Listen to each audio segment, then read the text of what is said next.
Hello मेरे प्यारे बच्चों, आशा करता हूँ आप लोग सब बढ़िया होंगे। तो इस वीडियो में हम लोग आईसीसी फिजिक्स से फोर्थ चैप्टर से प्रिंसिपल ऑफ मोमेंट के कुछ अराउंड 5 सम्स देखने वाले हैं। मेरा ये मानना है कि अगर ये सम्स आप आराम से कर पा रहे तो आईसीसी में प्रॉब्लम नहीं होना चाहिए। चलिए स्टार्ट करते हैं बिना टाइम वेस्ट किए।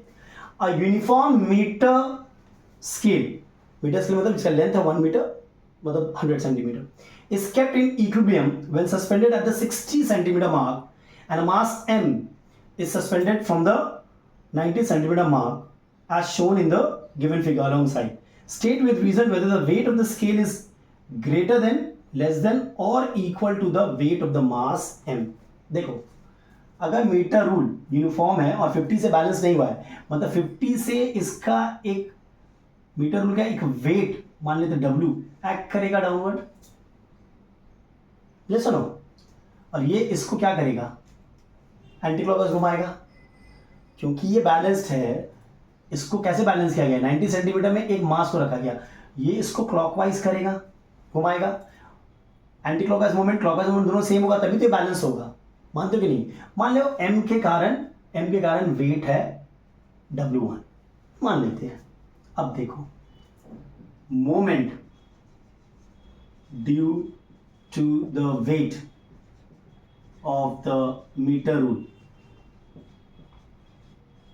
ठीक है, ये एंटी क्लॉकवाइज मूवमेंट है। एंटी क्लॉकवाइज मूवमेंट am क्या होगा, W इंटू दिस, जहां से पाइवोट है वहां से डिस्टेंस 10, और clockwise movement due to the mass m क्या होगा, W1 इंटू डिस्टेंस कितना है 30 है। अब दोनों इक्वल होगा तभी तो बैलेंस है भाई, है कि नहीं? यानी कि W by W1 is 3/1, यानी weight of the meter rule is definitely greater than the weight of the mass m. ये रिलेशन से तो आपको पता ही चल रहा है भाई, है ही नहीं? State with reason whether the weight of the scale is greater than, less than or equal to the weight of the mass m. Greater, सही है। चल, ये था नंबर 1, बड़ा ही प्यारा समझा। यहाँ पे हमें कंपेयर करने बोला था, कंपेयर करके रेशियो निकाली हम लोगों ने, हमारा काम हो गया, ठीक है। Next number 2।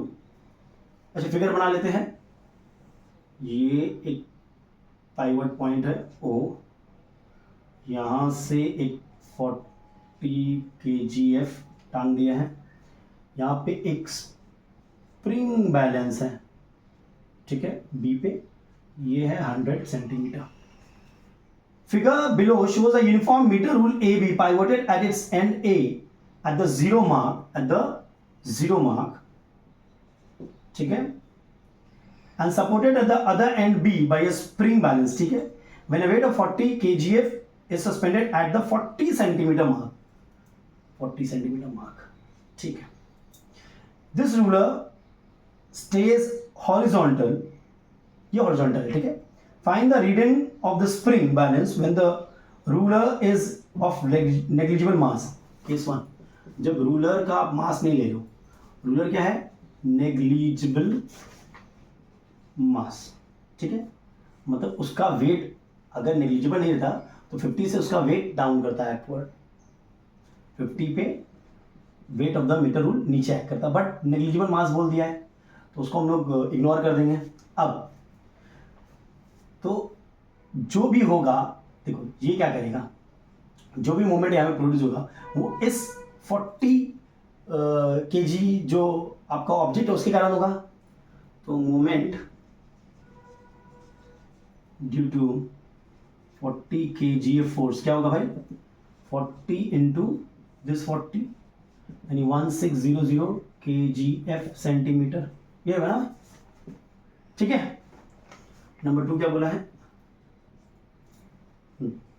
और ये इसको इधर ही घुमाएगा भाई, इसको इधर ही घुमाएगा क्योंकि यहाँ पे पाइवोट क्या हुआ है, मतलब क्लॉकवाइज ही घुमाएगा, है कि नहीं, समझ रहे हो? अच्छा, दूसरा केस बोला है mass 29 gram when the ruler is off, ruler का मास दिया हुआ है 29 kg, यानी अब 50 से 29 kgf का फोर्स एक्ट करेगा जो इसको अगेन फिर से क्लॉकवाइज ही घुमाएगा, तो बिकॉज यहां पे पाइवट क्या हुआ ना, तो moment due to metre rule क्या होगा, 29 इंटू 50 चेक करो, ये होगा, दैट इज 0, 5 9 45, 14 kgf सेंटीमीटर। तो पहला केस में रीडिंग होगा 1600 स्प्रिंग बैलेंस का, और सेकेंड केस में रीडिंग होगा 1600 प्लस 1450 3050 kgf सेंटीमीटर। बोलो किसको डाउट है? यहाँ पे पाइवट क्या होता है, ये आपका स्प्रिंग बैलेंस में आपका मेजरमेंट आएगा।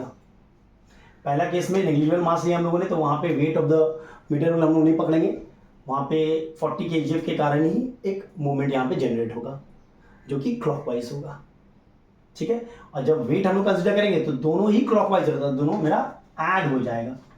हमारे clear?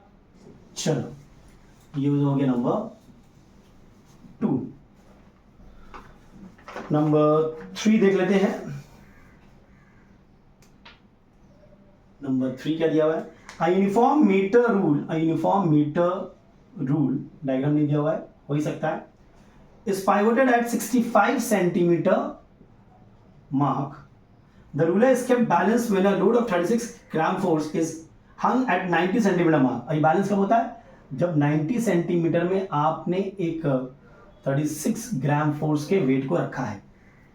Calculate the weight of the metre rule. देखो 50 पे बैलेंस नहीं है तो 50 सेंटीमीटर से इसका एक वेट W नीचे एक्ट करेगा इस मीटर रूल का, तभी तो। अब ये इसको इधर घुमाएगा, ये इसको इधर घुमाएगा। देखो एंटी क्लॉकवाइज मूवमेंट क्या होगा, W weight of the metre rule into 15 होगा, चेक कर लो। और क्लॉकवाइज मूवमेंट क्या होगा, 36 इंटू यहाँ पे कितना होगा, 25 होगा ना, चेक कर लो तो, ठीक है। अब ये दोनों तो इक्वल होगा तभी तो बैलेंस होगा भाई। Anti clockwise movement clockwise movement balance होता है, तो W इक्वल होता है तभी तो बैलेंस होता है। 5 3 जा 5 5 जा 3 1 जा 3 12 जा, तो W goes to 60, yeah 60 gram force, यानी weight of the metre rule is 60 gram force. Am I clear? ये था आपका सम नंबर 3। 2 और सम है, देख लेते हैं, ठीक है, ऐसे ही समझेगा। चलो लिख सकते हैं number 4, a half metre rule. ऐसे बोलता है हाफ मीटर मतलब 0 से लेके 50 सेंटीमीटर तक।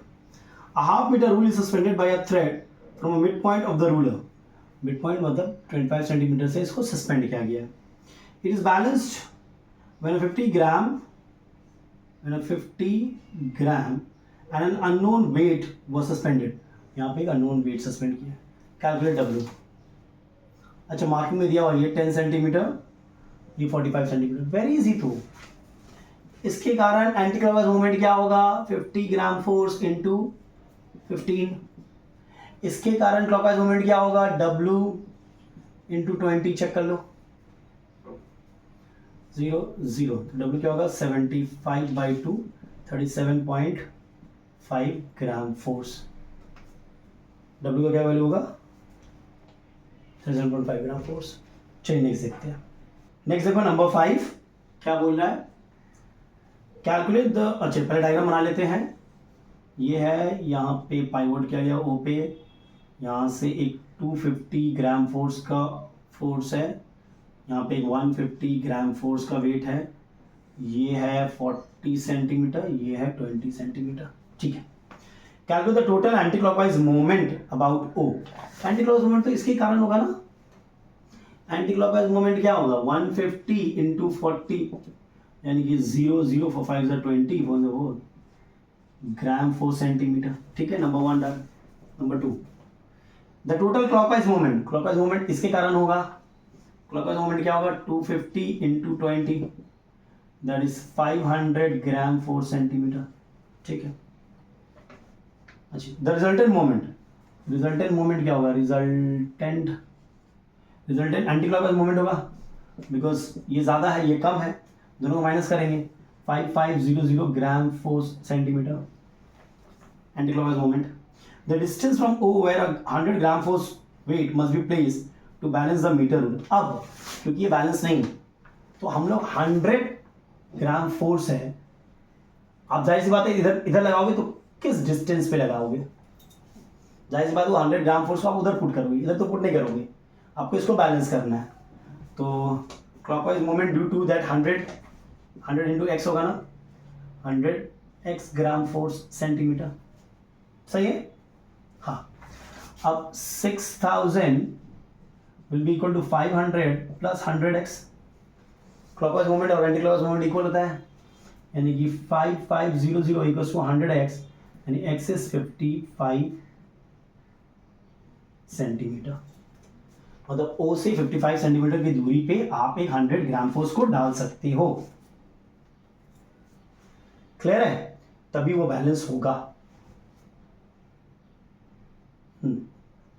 सही, ठीक।